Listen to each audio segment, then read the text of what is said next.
Mamas, Katie here from Crazy Fit Mama.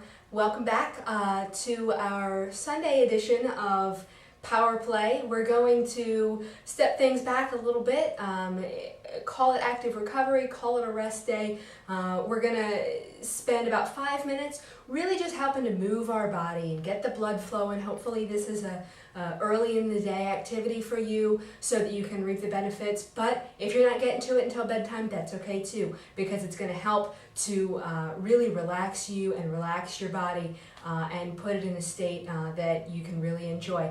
So we're going to do about 5 minutes of yoga just to really get the body moving, get some fluidity going. You do not need a yoga mat, but if you have one, then this would be a great time to use it, especially if you're not using a softer floor. I've got carpet between my toes right now, so I'm going to be just fine with that. If you have a yoga mat, though, it's always a great idea to use that. But don't let it keep you from doing this activity if you don't have one. So we're going to go ahead and get started. Follow my cues, listen to your body. Yoga is all about really connecting with your body. So if you're putting yourself in pain, if you're trying to do things and your body is screaming at you, no, then take a step back, listen to the modifications, and do what works best for you. All right, I'm going to go ahead and start the timer just so that I don't spend an hour here, because I know I could, and then we'll get started.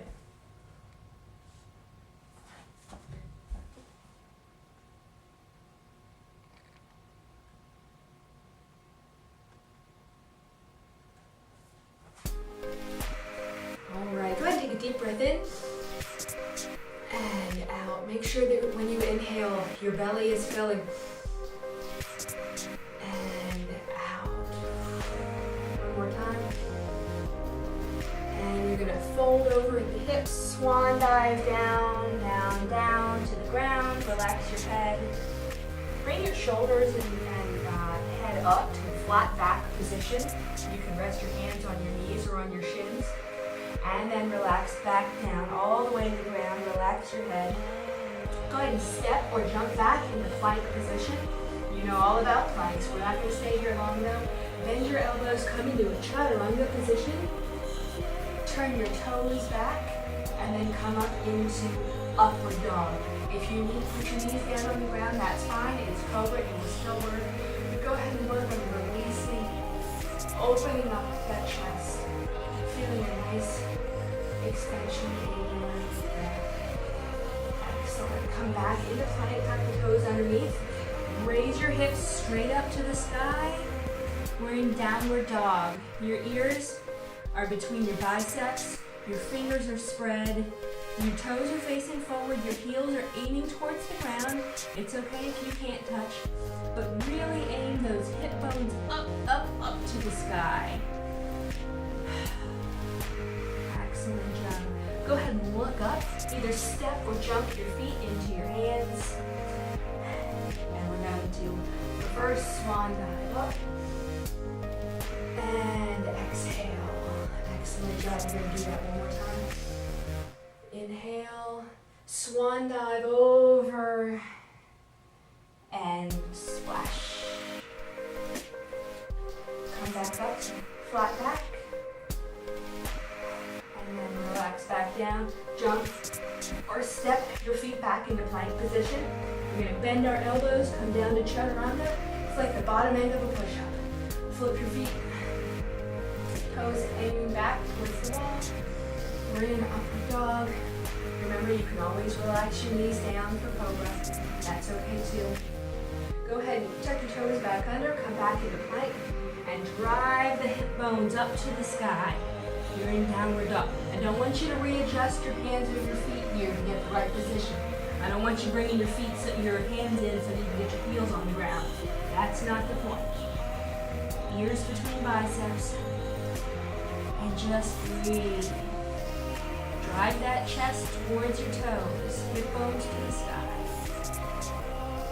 All right. Come back into plank position. This time we're going to bring our right leg in between our hands. You can walk it in if you need to.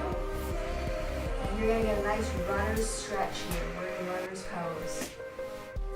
What we're going to do from this position is you're gonna go ahead and bring your arms up, and we're in crescent pose now.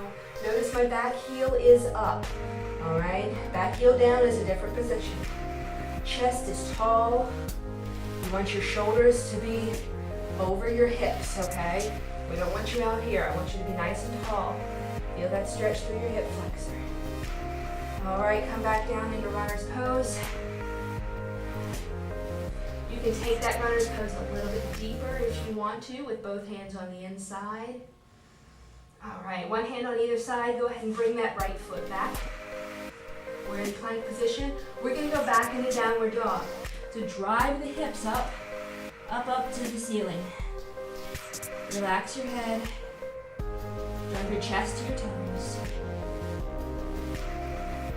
All right, come back into plank position. This time you're gonna bring your left leg in. Again, if you need to adjust that with your hand, feel free. Whatever works for you. So you're in runner's pose. Keep that back leg straight. Keep the heel aimed towards the back of the room. Just feel that stretch. You had a lot of exercise this week. This is going to feel amazing. All right. Go ahead and bring your arms up into crescent pose. You might wobble. You might fall over. That's okay. That's okay. Really drive that back leg up. Drive the heel back. Straighten out that leg. Press your hip towards the front of the room, okay? Square up your hips. I don't want you open like this. Nice and square. And then add in the arms. That was easy. It's already been 5 minutes. Come back down. Get a nice stretch in with your runner's pose. Oh, I could stay here all day. All right, bring one hand on either side of your foot. Come back to plank. We're gonna walk or jump our feet in. Really relax. Get that stretch. Feel it through your hamstrings. All right. Swan dive back up.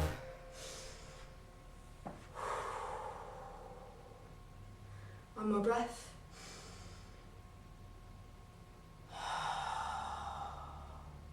Namaste. Thanks for joining me. We'll see you again tomorrow for our next second week of high intensity 5-minute power plays. This is Katie from Crazy Fit Mama. Have a great day.